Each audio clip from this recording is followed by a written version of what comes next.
The fall of 1960 was dominated by politics. The DePauw campus hosted a debate between Matthew Welsh, a Democratic candidate for Indiana governor, and Richard Ristine, a Republican running for lieutenant governor and 1941 Wabash graduate.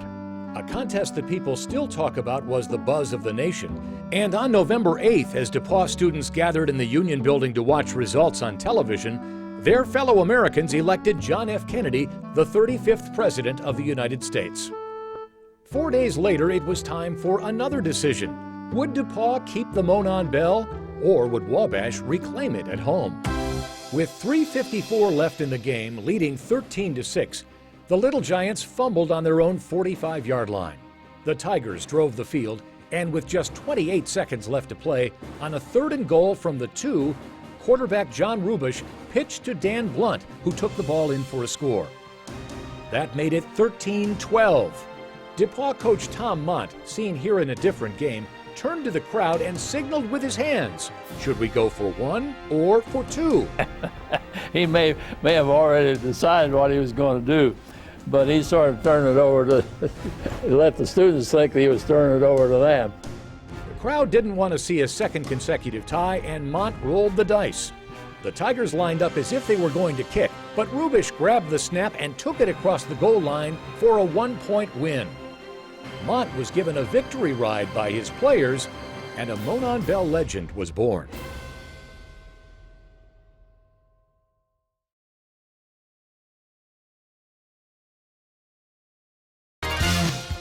Ever since 1955, this arrow pointed to the location of the Monon Bell. And in 1961, as DePauw's Union Building celebrated its 10th anniversary, the Tigers were hopeful they could throw water on the Little Giants' hopes once again and keep the bell for a 6th straight year. With DePauw's team as reliable as a team of mules in recent years on the last Saturday of the season, the marching band was giddy on game day. Even the cheerleaders seemed to be saying, "Bring it on." Yes, it's easy to get carried away by this rivalry. 25 cents bought this program on the way into Blackstock Stadium.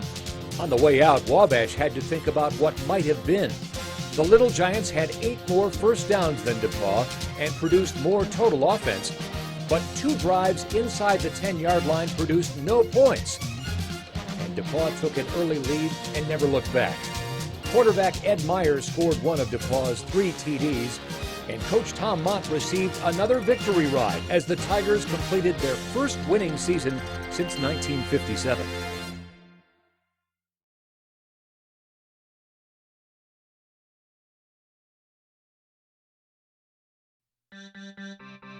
Wabash at 5-2-1 had the better record than 4-4 DePauw as the 1962 contest kicked off, and it looked like that would translate to a victory for the Little Giants early. This run on their first drive set up a touchdown, and the home team took a 10-0 lead into the locker room. This nifty graphic is on the Wabash game film. The movie also displays a halftime show that certainly wasn't sanctioned by either side. The second half was different from the beginning. DePauw, which wore white jerseys in the first stanza, changed to black tops at the break. And we come out in the second half, and they're all wet out there in the mud and the grime. And we're coming out in these new shiny black jerseys, and the Wabash coaches are excited. They don't think we can do this. And you can see the rule books are thumbing through the rule books, and of course, it was all legitimate. The Tiger offense had legitimacy too. This is the first of 9 straight pass completions thrown by DePauw senior quarterback Jim Minahan. The result of this play, a touchdown pass to Sam Chatton, is not clear from the film, but he caught it. It was now a 10-6 game. The try for 2 was broken up by the goal post. The intended receiver was down for a while. Early in the 4th quarter, in another play out of camera range, Minahan found Eric Christman in the end zone. Dick Dean booted the extra point. It was, for the Little Giants, one that went to the dogs. In fact, this hound almost wound up being part of a late play. The coaches would shake hands as DePauw kept the bell for an 8th straight year, and Tiger coach Tom Mott enjoyed yet another victory ride.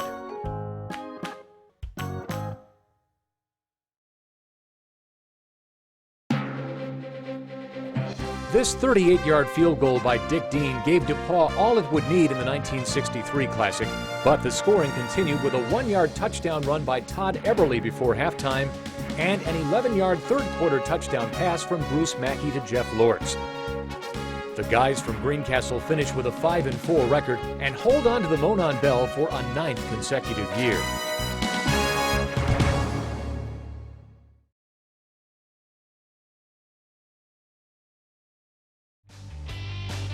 In 1964, as Beatlemania consumed America, September brought the Fab Four to Indiana.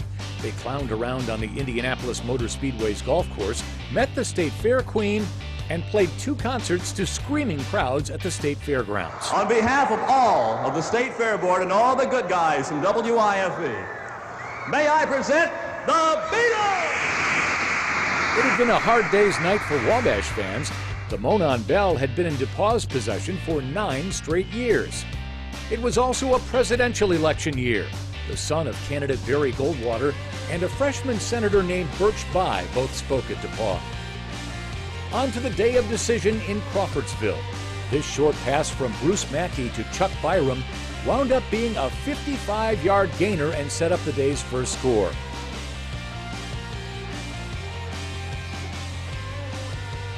A few plays later, as the second quarter began, Bill Alcott capped the 99-yard drive with a 2-yard run. A nifty fake by Mackey created a hole and a 4-yard touchdown gallop. It was 14-0 Tigers. That was the tally as the halftime gun sounded, but Wabash showed life in quarter number 3. Little Giant fullback Alan Anderson plunged in, and a 2-point conversion made it 14-8.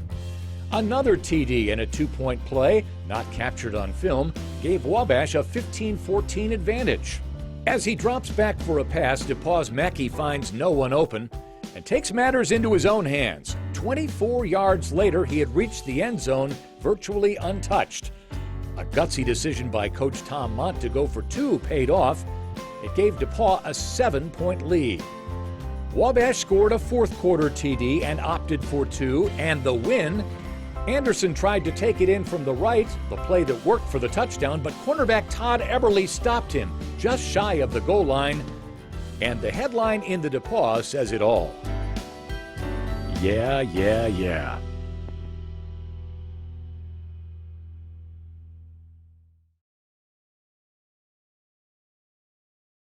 The 1965 Monon Bell is best remembered for what happened before the game was played.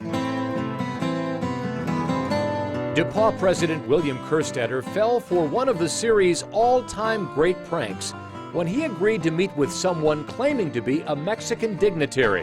It turns out the visitor was none other than Wabash student Jim Shanks, who received a guided tour of the DePauw campus, including a peek at the Monon Bell, which was in an up-till-then secret location. Shanks passed the inside information along to his classmates, and soon the bell was in Crawfordsville. With a strong nudge from the Wabash administration, the Little Giants returned the trophy to DePauw the day before the 1965 game, but trucks from each school were ready on game day in case another transfer would be needed. Wabash came in with a 6-2 record. DePauw was a polar opposite 2-6, but earned high marks for its goalpost decorations, and the campus was still buzzing after a concert by the Isley Brothers featuring their young guitarist Jimi Hendrix. In the 72nd battle for the bell, Wabash took an early lead and never looked back. Tailback John May rushed for 137 yards, and 4 turnovers doused any Tiger hopes for victory. As their fans hoisted sombreros, the Little Giants reclaimed the bell legitimately for the first time in 10 years and regained a 1-game edge in the all-time series.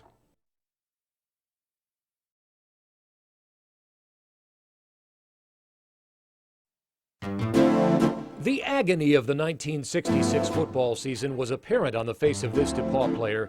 The Tigers struggled through the campaign and had a 2-6 record heading into Monon Bell Saturday. On the other hand, Wabash was 4-3-1 and in possession of the prize for the first time since 1955. It looked like a repeat as the Little Giants led the entire game, and even the DePauw mascot was losing hope as time went by. It was 7-6 Wabash after the Tigers scored and missed the extra point, and it looked to be a Little Giants victory until, with a minute 21 left, DePauw got the ball back and drove the field. And the expression on the face of Wabash assistant coach Ernie Frisch says it all. With 28 seconds to go, DePauw's Tim Feemster, who had missed a 40-yard field goal attempt in the first quarter, was good from 22 yards out. Ecstasy on the DePauw sidelines as the bell returned to Greencastle.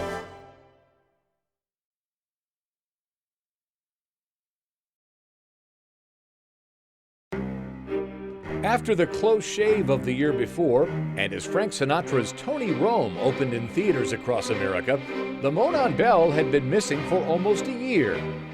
As the 1967 game day approached, a UPI story traced the theft to 7 DePauw students. Remember, DePauw had the bell. They said if certain tools were brought on game day, the bell could be recovered. DePauw came into the big game at 6-1-1. A win would give the Tigers their best season since 1951, and this early run looked promising for the home squad. Wabash, on the other hand, was 1-7 and a 3-touchdown underdog, according to the Indianapolis Star. But turnovers can change everything in a bell game, and DePauw coughed the ball up 7 times on this afternoon. The scoreboard still showed goose eggs in the third quarter, but this DePauw fumble turned out to be a game changer.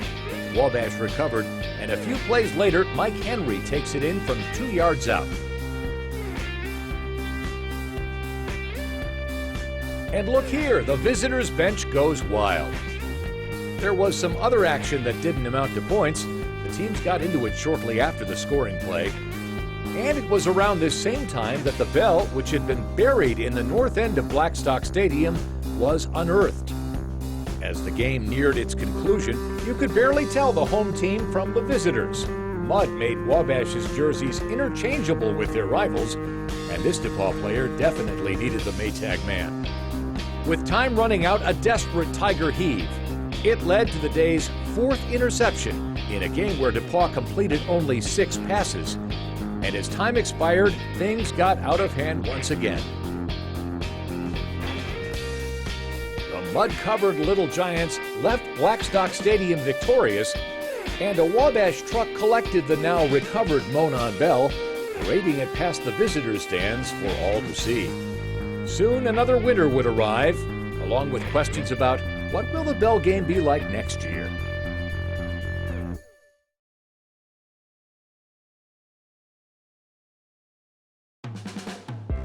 The fall of 1968 was busy at DePauw with the opening of a new women's dorm, Hogate Hall, an Old Gold concert by Stan Getz, and it was a presidential election year.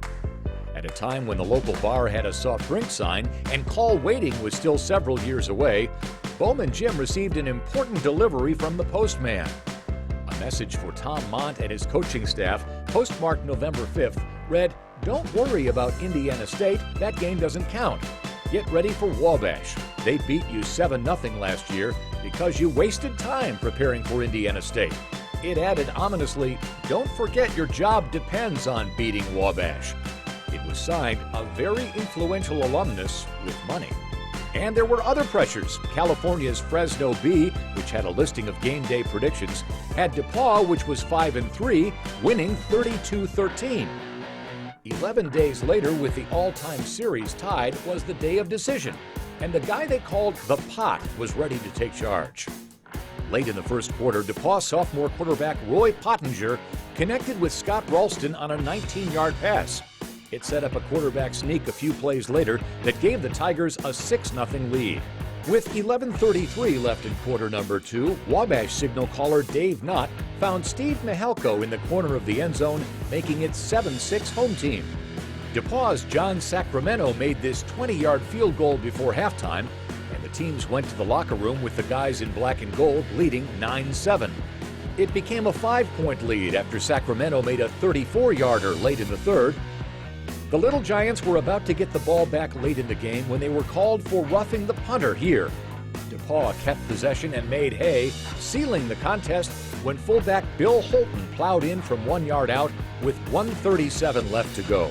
DePauw ran a record 88 offensive plays and held the ball for almost 41 minutes.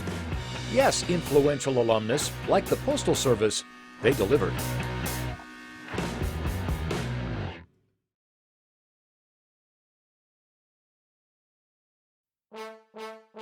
In July of 1969, man landed on the moon for the first time. 2 months later, Abbey Road, the last album the Beatles recorded together, was released. And college football celebrated its 100th year in 1969, a fact that was celebrated on postage stamps and a billboard alongside 231 in Greencastle, the road that connects the two colleges. Game day programs even had a message from the president. The Indianapolis Star saw Wabash as the favorite that fall. It noted that Mike Henry was running wild, gaining 1,235 yards as the state's leading rusher. The paper pointed out that DePauw had beaten St. Joseph's, a team Wabash lost to, but the Little Giants had beaten Ohio Wesleyan, Wheaton, and Butler, teams that all trounced DePauw. Here's a pregame shot of Blackstock Stadium. Conditions would have been better for a cross-country ski outing. You'll notice as the camera pans that the scoreboard is on, yet there's no activity in the parking lot. It was later described as a shivering crowd of 2,000. The Little Giants struck first, Henry with a 1-yard plunge. With 6:30 left in the first quarter, he had 144 yards on the day on 43 carries. The home team got on the scoreboard when DePauw's Jim Posiak hit a 28-yard field goal with 11:43 left to go in the first half. It was now 7-3. In the third quarter, a big play for the home team. DePauw senior quarterback Ron McBride connects with Scott Ralston on a 39-yard strike, setting up a 2-yard touchdown run 6 plays later by sophomore Doug Maple. DePauw was up 10-7. In the fourth quarter, with Wabash threatening, Mark Dinwiddie intercepts a Little Giant pass at the goal line. And with 91 seconds left in the game, McBride, playing in his last college contest, scampered 13 yards right up the middle for the TD that iced it. It was 2 straight bell wins for DePauw, and the quarterback was named the game's MVP.